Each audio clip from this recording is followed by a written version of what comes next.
Well, it's time now for our regular Entre Nous, and it is Valentine's Day coming up on Saturday. We thought that would be a good time to look at a new book which has hit the stands here in France, in French today. Roughly translated in English, it means How to Stop Messing Up Relationships. And the author of this helpful little guide is with me here in the studio. Hi, Stéphanie Brillant, welcome. Welcome very much ahead of Valentine's Day. I'm sure a lot of people will be very interested in any advice you have. You've looked quite seriously into this whole issue of relationships and how we might stop messing them up. A lot to say. I was interested, this idea early on, you talk about knowing your attachment. What do you mean by that? That's very interesting. Thank you for having me. The thing is, most of the time we don't know our triggers. And once you know your attachment, you know how you react to love and you react to the way that maybe something's going to be difficult in the relationship. So it exists 4 types of attachment: anxious, avoidant, disorganized, and secure. And with only secure attachment, you can have healthy relationship. So avoidant, they are triggered when they feel that intimacy is too much for them. So they are kind of running away. Anxious need reassurance all the time about the relationship. And disorganized are much more like emotional roller coasters. So it's very complicated to keep a secure relationship with this type of attachment.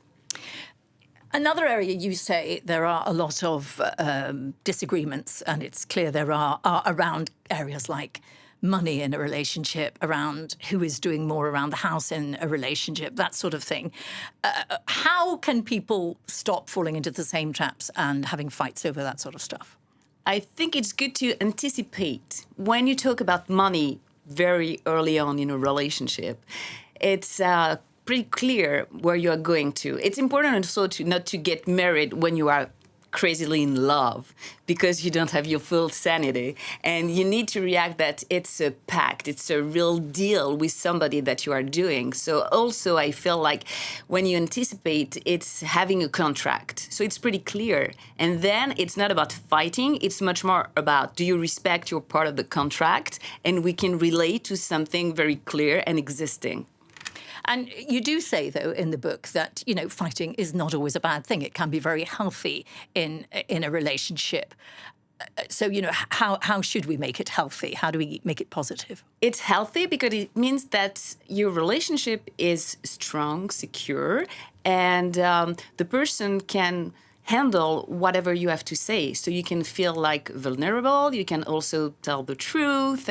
But the thing is that you need to respect and not to be aggressive, not to ruin the relationship because you are triggered. So the first thing is that make sure physiologically you are stable. So if you are very angry, first take a deep breath, or maybe wait a little bit before you do have the argument, and also pay attention with the emotions. So to me, a very good indicator is knowing if you feel better after the conflict or not. And you need to feel better after. Both people need to feel better after. It's a way also to better know the person you have in front of you. So to me, it's a way to get more intimacy. It's really an opportunity to have conflict. So we have to stop avoiding them and to learn how to deal with them.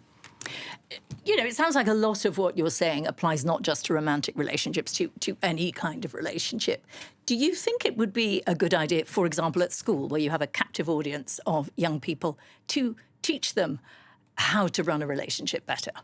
At school, for parents. I do a lot of work with big companies in France. So I train managers and a lot of people to have conflict. And it's very positive because they do work much better together. So obviously, it's not only in a couple, on a love relationship. It happens pretty much everywhere. Even the way you react and act with your kids.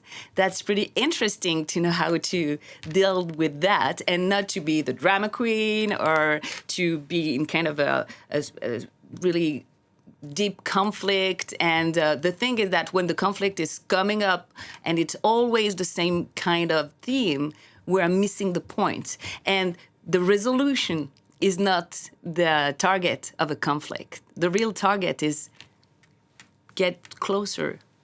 Improve the relationship. Thank you so much, Stéphanie. Stéphanie Brillant, you saw there her book. I urge you to buy it. It sounds like it's very useful. Thank you so much for coming in. It really was useful. That is it from Stéphanie, and that's it for this edition of Entre Nous.